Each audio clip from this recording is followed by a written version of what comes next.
This is the No Strings Podcast with Rel Simon.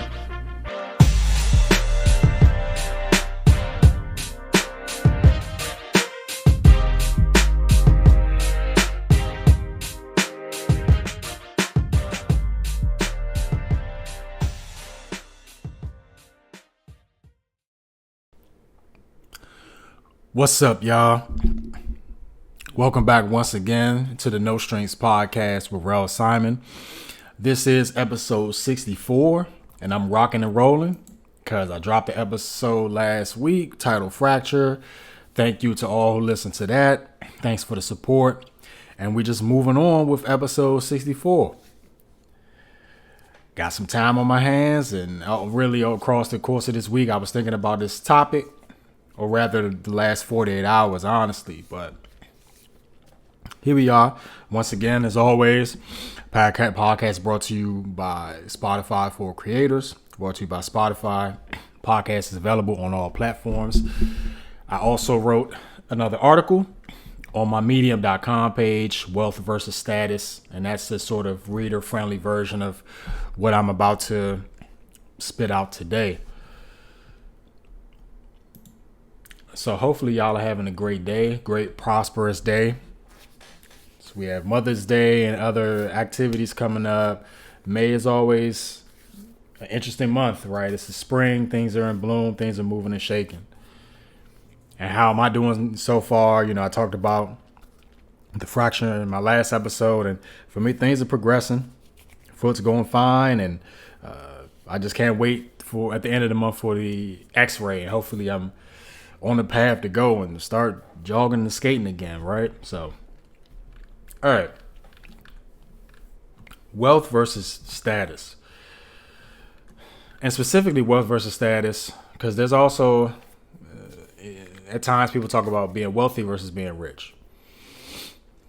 Rich, you can kind of correlate with status a little bit. We're going to focus mostly on the word status, but don't be surprised if I have or interject some of the actual word rich into the dialogue today. So let's get ready and get into it here. I subscribe to the Diary of a CEO. Millions of followers or subscribers on YouTube, and he interviewed Morgan Housel for, I believe, the second time. And again, Morgan Housel is the author of The Psychology of Money. I talked about him a few episodes back. I recently finished that episode. And I'm still watching the interview, trying to get into the later parts of the interview, but they're talking about tariffs, the American economy, talking about investing, talking about Morgan's mindset, the psychological mindsets in which you accumulate wealth. But one sort of piece in the 30 plus minute mark was when they got into a topic about wealth and status. And that really sparked me to do an episode. One thing that I got from Morgan's point is that he mentioned on the episode that we as a people have, quote, this evolutionary desire to show people that we made it, end quote. Now, Morgan, he's a wise person, and he has a really different way of approaching finances. He does not have a clear-cut blueprint. Think like Dave Ramsey's baby steps, think Joshua Singh, you think the money guy's foo. He knows that saving and investing is different for every person in every situation. The things about himself, the way he presents in the interview and his methodologies is really about the behaviors and actions that we are taking to win the game of money. Those behaviors and actions can be good, progressive, or bad if you're taking on debt, or if you made a bad purchase or a bad buy or something like that. But for sure, while they were speaking in that segment, I was thinking about the differences between wealth and status, just how far the goalpost is, how it's some similarities and some likeness. You know, there's an issue where, or scenarios where you can fall in one bucket, you can become wealthy, and then that sort of elevates your status. You can have a high status, but not necessarily have the best of wealth. You may let status get over your head, inflate your ego. Just a whole cavalcade of things. So first, let's set a broad or clear generalization in terms of wealth and status, because they are both broad subjects, but this is all my opinion. So wealth is the accumulation of assets in a physical and liquid sense. Think about your net worth, which I talked about, of course, which is your assets minus liabilities. Your net worth is a key mark or figure about your wealth. A few episodes back, I talked about numbers, which is more important, 0, 1 million. You may have $1 million net worth, $0 net worth, negative 500,000 net worth, 250,000 net worth, $100 net worth. But the things that are in your bank account, your investments, your stocks, your crypto, retirement balances, your trading card investments, the value of your cards, the value of your art, the value or proposed value of your sneakers or your handbags, those type of things add towards your net worth. Your paid off house. Maybe you have a sports car that's paid off as well, and it's appreciated. It in essence appreciates in value. So it's just accumulation. Whereas status is a socioeconomic or hierarchical level that you're seen in society, or that you elevate to in society.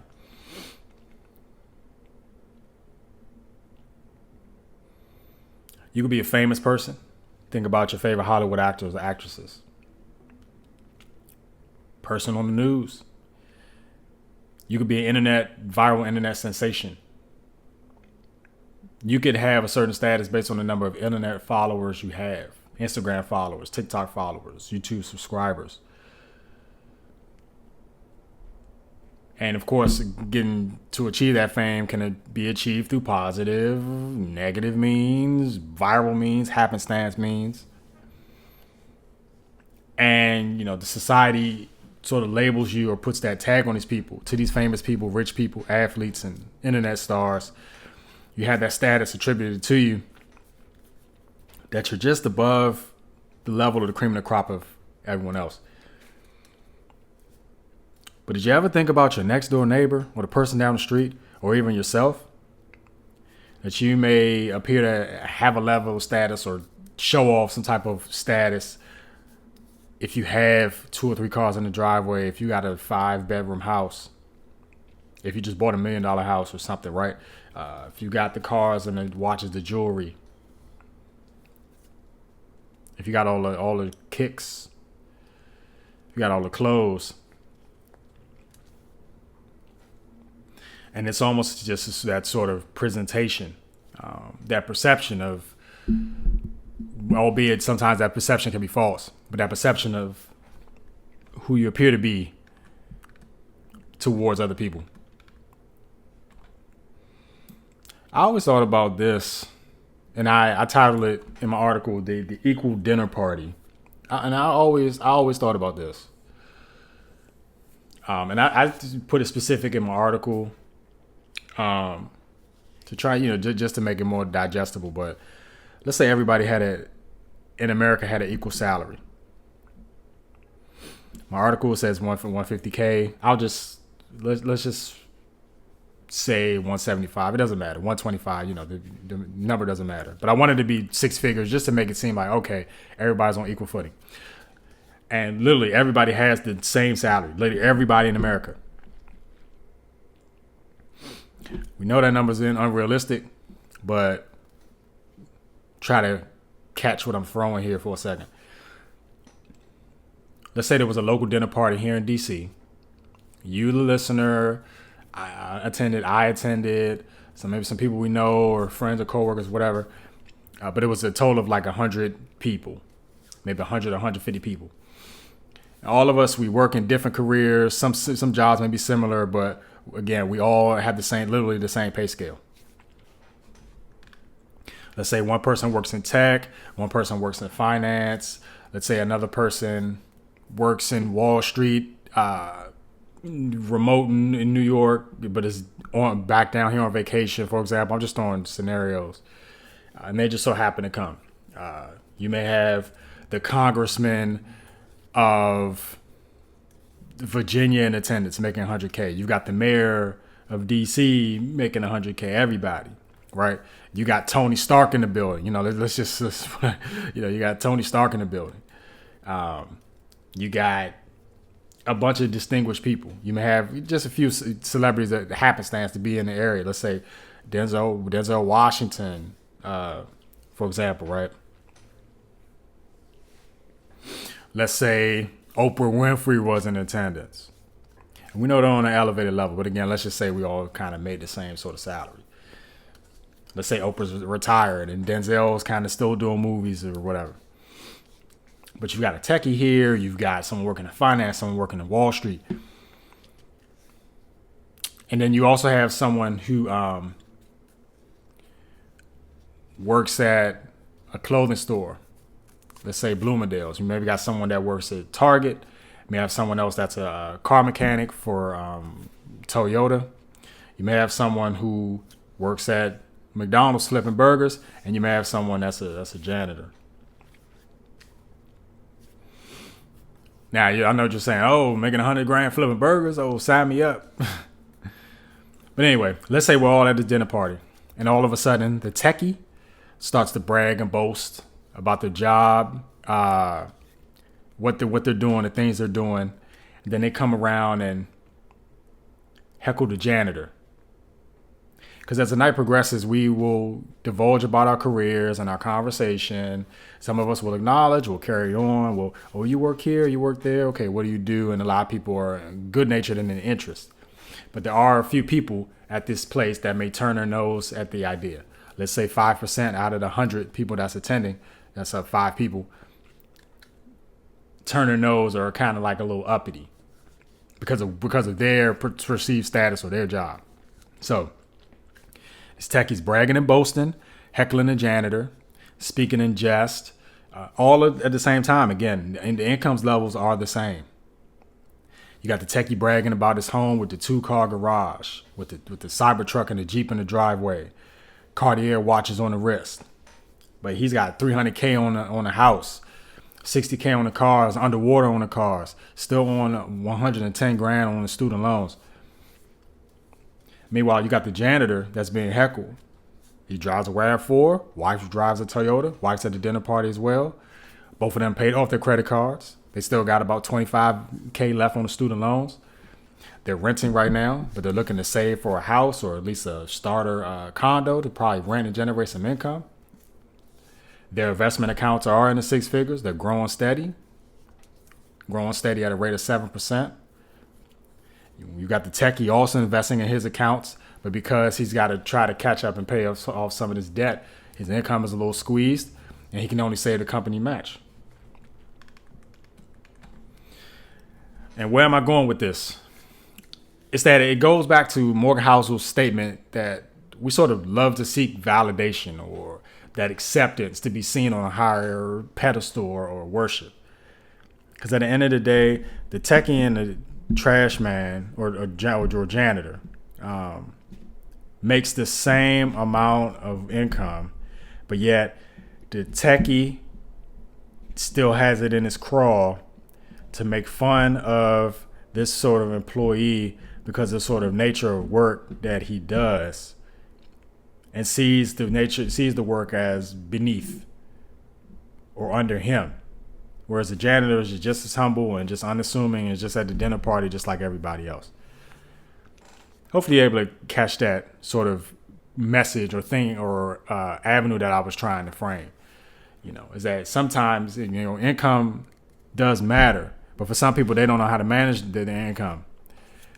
Some people have used the status as a fallback, and that status can sometimes, it can make you look a little arrogant, look a little boisterous, and it's not the right framework that you want to be in or propose.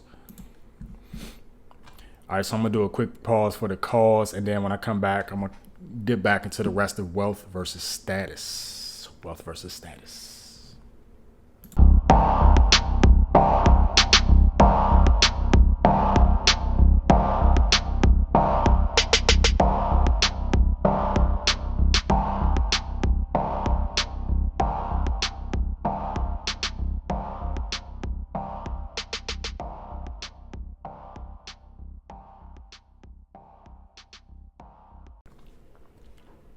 All right, welcome back to episode 64, No Strings Podcast, Wealth versus Status. So one thing we do know is that status won't save you when the economy is collapsing. We've got a lot of tariffs going on right now. I've seen messages come across my feed about looking to stock up. Things are going to be rising between plastics, paper, cost of goods, imported goods coming in, coming out, tech. And speaking of tech, that techie with the status I mentioned before the break, with all the debt, his money's going to be squeezed even tighter. Won't have no room to invest because he's going to need to still eat. Or rather, he's paying off all his debt and he ain't even eat yet. Status won't save you when the economy is collapsing, failing. The status won't save you when we're in a recession.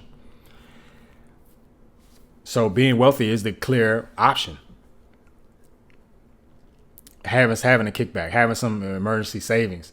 Now, your net worth, your complete net worth won't save you either in a pinch. And by that is, trying to take out another loan or another mortgage on the house to take care of this, or trying to withdraw from certain retirement accounts to cover funds. Now, there's a lot of limitations with that. And a lot of your net worth is sort of landlocked until you get to a certain point to when you retire or after a certain amount of years. And that's done on purpose to protect ourselves from ourselves. And again, status versus wealth. Now, status is something that you see it, you hear it, you become it. While wealth it's invisible, it's quiet, it's patient. And that's unless you forcefully make it visible and make it loud. And just going back to how rich people are or act at times. A lot of rich people get bored. R. Kelly, Diddy. You got R. Kelly with the Colts. You got Diddy with the heinous things he's done.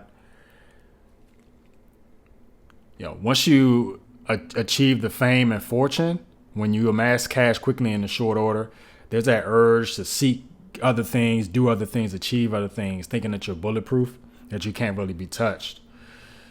The biggest example is the pro athletes who sign those big contracts and then they buy the homes and cars for their parents and themselves almost immediately. You look at 5 to 7 years later, some of those athletes will be out of the league completely. Some of them may still be hanging around. And the older you get, Father Time gets you, your athletic talent diminishes, and you're left with nothing. I'm talking about those basketball stars. I'm talking about those football stars. Of course, it can happen in hockey and baseball as well. But we know how baseball, there's a higher contract gap where you're signing 10-year, $400 million deals in baseball with just that buku money. But anyway, from signing that initial contract, which you should have gained from the jump, should have been crafted to build wealth instantly instead of being wasted frivolously. Chad Ochocinco is a good example. LeBron James has a lot of different avenues, and so he's pretty wealthy, and he's set. It appears that Jaden Daniels, I know his mom is still sort of managing him or watching him because there's a lot of prying eyes, a lot of women with a certain eye or certain glint in their eye looking at Jaden as the next come up for them or the next victim. But hopefully, he becomes smart into his second year in the league and is able to manage his money on once he finishes his rookie contract. Like, do what he has to do with his rookie contract, but he'll most likely get a bigger bag year 4 going into year 5, a few years from now. But you think about the stories and the rappers, the actresses. Think about MTV Cribs showing off the crib of the house. How Redman showed off his little whatever he had versus like somebody else on Cribs is showing off the big mansions and things like that. And then the people, the elites, they always buy a mansion and then put it on the market and then try to move somewhere else. Think about a lot of people moving over to Texas from California because there's a lot of you get better tax breaks.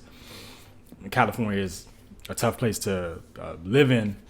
You need a hefty income to offset a lot of these factors, cost of living, but also property tax, income tax. But you think about the rappers, the actors, actresses, and the influencers. You know how these sort of stars, these famous people, they get rich enough, and they can pay for their home, and they get bored from being rich. These athletes, they get bored, so you in a club all every other night. You doing the drugs. You got the cocaine, the weed, the K2. Taking these crazy trips, boat trips, whatever. And the traveling is fine, but you're just on these extended trips, and eventually those trips get bored because you've seen the world entirely already. You've seen the entire world already, and you're looking for another contact high. You may dip into something else. A lot of these stars, they may dip into looking at OnlyFans, or of course some of them get into suffer controversial actions, do jail time for their actions, or perhaps doing wild stunts. Some of them, unfortunately, self-injure themselves, self-harm, or try to self-sabotage themselves. They probably can't handle the pressure or the level of the status, and they're just a mindset, where while others, a lot of people who kind of have that status do the best they can to stay in the shadows. Now the orange man, currently in office, Donald Trump, we know he's wealthy, right? We know Paris Hilton owns the big hotel chains and everything as well. And these when these names come out, you just you kind of immediately kind of recognize that. But we know that Trump is wealthy. Yet in his current position, he's showing off his status and posture as a bully, as a overtaker, a dictator. He's the president, and if he doesn't have his way here, he has it another way. He's sort of showing his status as being the president of the United States of America, one of the highest offices that you can show, one of the highest statuses that you can have, or aside from being a king, a queen, a prime minister, or a governor, or just those royalistic, even though president isn't royal, but those high status terms. It's the highest office in America. Then you think about Warren Buffett, famous guy. You may have heard his name in passing and in the past, but Warren Buffett is another guy. He's amassed so much wealth, a lot of it which was amassed in his 50s going into 60s because of compound interest. And when he speaks about it with precision. If he feels like the market's going to go down, or this or that or whatever. So he's a sort of personification of wealth. Donald Trump has wealth, but you look at him as status because he's got an inflated ego and his current position. Warren Buffett is wealthy. Warren Buffett, of course, has status, but he's more on the wealth side because he has these broad investments with Berkshire Hathaway, and he has lived in the same home he purchased all the way back in 1958. Same home, and at the same time, he's building all these. He's a billionaire. So, Michael Jordan, the proclaimed GOAT of basketball. So we know he's wealthy. He's got these multiple income streams. He's got the Jordan brand, which will live on forever. Shout out to Jordan 13 is my favorite shoe of that series. Got the ownership deals. At one point, he was with the Charlotte Bobcats, Charlotte Hornets. At one point, he's got a bunch of different deals and things like that. Those things have made him wealthy. But Jordan will be known for his status. And you're not so much negative. I mean, of course, in the '90s, he was gambling, playing golf, whatever, playing baseball. And he was running a little ragged, and I'm sure he still probably gambles now, right? But he's been more of the more positive sort of people. But he'll always be known for that status, his signature shoe brand, and being the GOAT of the NBA. Some people think LeBron is the GOAT. But LeBron, again, is another one. And when he hangs up his shoes and retires, he'll be known for that sort of status. And LeBron does have multiple streams of income, and so he's got the wealth. Tom Brady falls in the same boat, but as the GOAT of the NFL, where you kind of have that status. Everybody knows who Tom Brady is. And then you have Kanye West, who is a billionaire. Granted, he lost billions, and a lot of people have ostracized from him because he's been doing a lot of racist rhetoric. He's lost brand deals, most notably from Adidas. But we know that he's a billionaire, but is more known for his status as this zealot, this immortal, this person who's immune to consequences from his wardrobe, his wife's wardrobe right now, Bianca Cesori. He's got this sort of rhetoric. He's not afraid to. I think he just did something last week where he said he did something to one of his family members, and he's supposedly coming out as gay or something. I don't know. But still, some people follow him, and he has millions of fans. And Kanye has this sort of status where, I don't know, I think the guy's honestly gone off the deep end, to be honest with you. It's just not the type of status that you want to associate yourself with. And a lot of it is self-inflicted. Maybe he needs help, maybe not. Who knows? Then you look at rap. So right now, the proclaimed big three in rap: Kendrick Lamar, Drake, and J. Cole. I'm gonna be biased, but I think one is good, another one was good, and another of those three is trash. But that's just my opinion.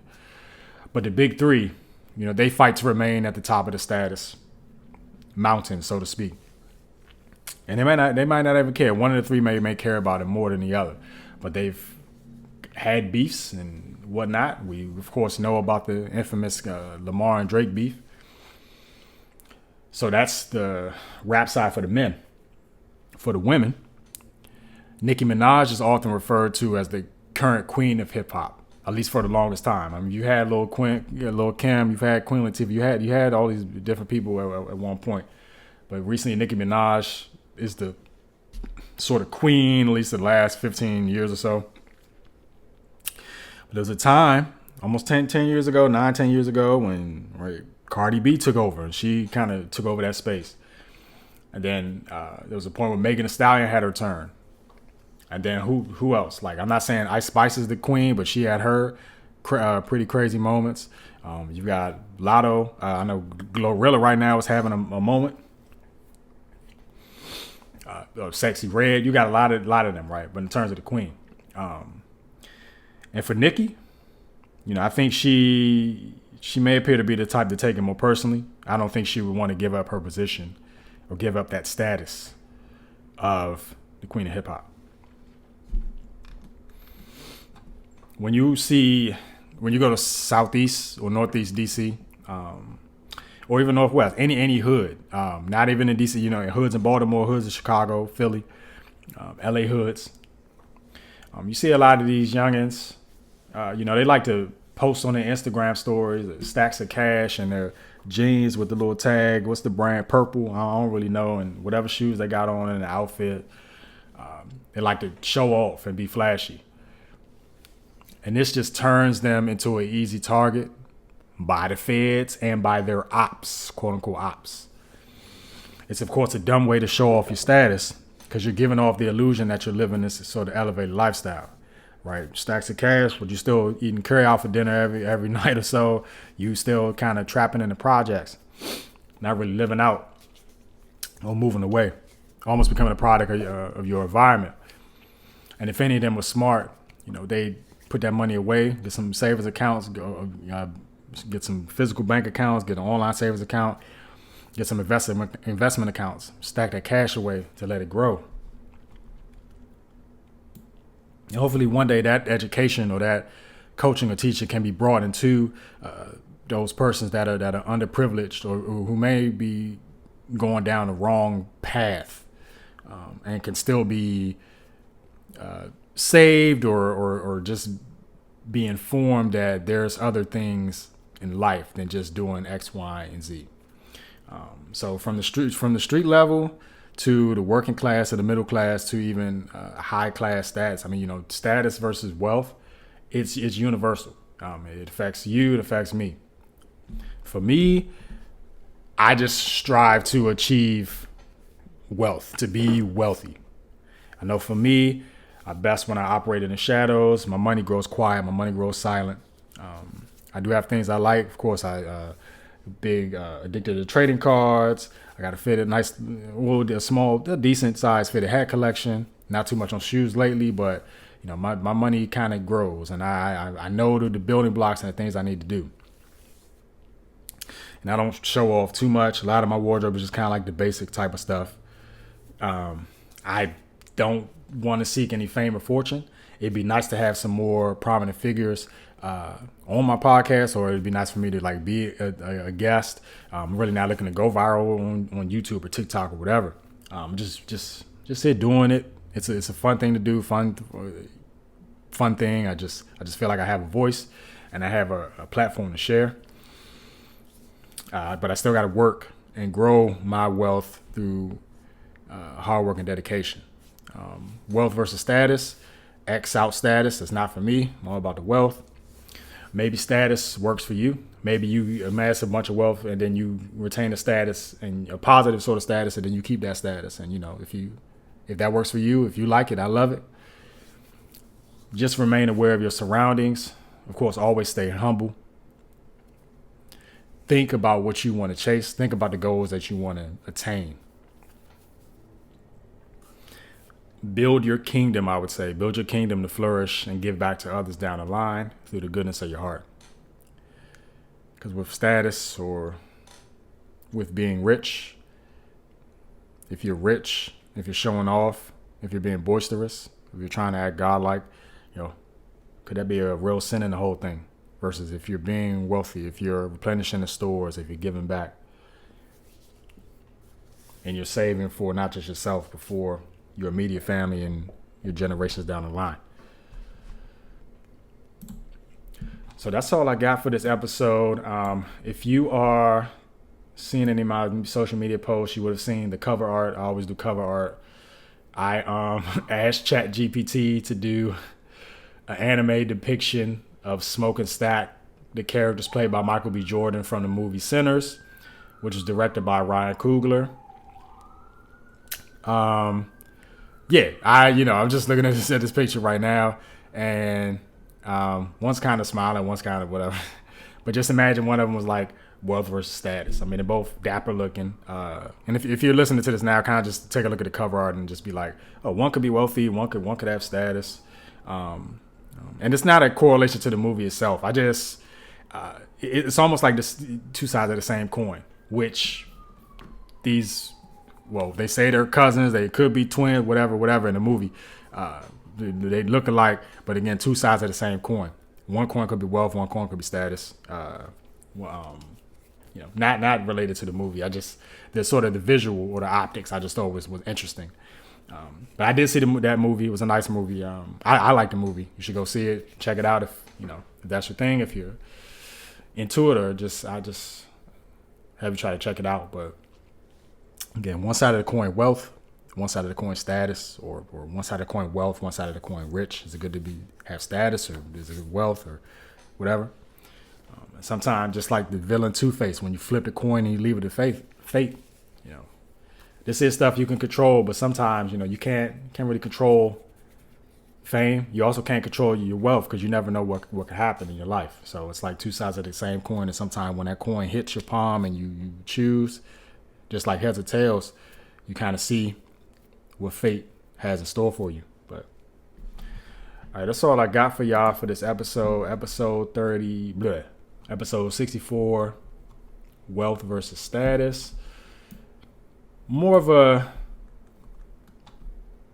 deeper dive or just an introspective type of thing, just a this versus that, something just hopefully you got some value out of it, and you was able to pick your brain a little bit. I know I was able to just sort of think about it for myself and look at it through a different lens and sort of peel back the layers between the two. So that's all I got for y'all for this episode. Thanks for listening to the No Strings Podcast with Rel Simon. I will catch you another time. Take care and have a great day.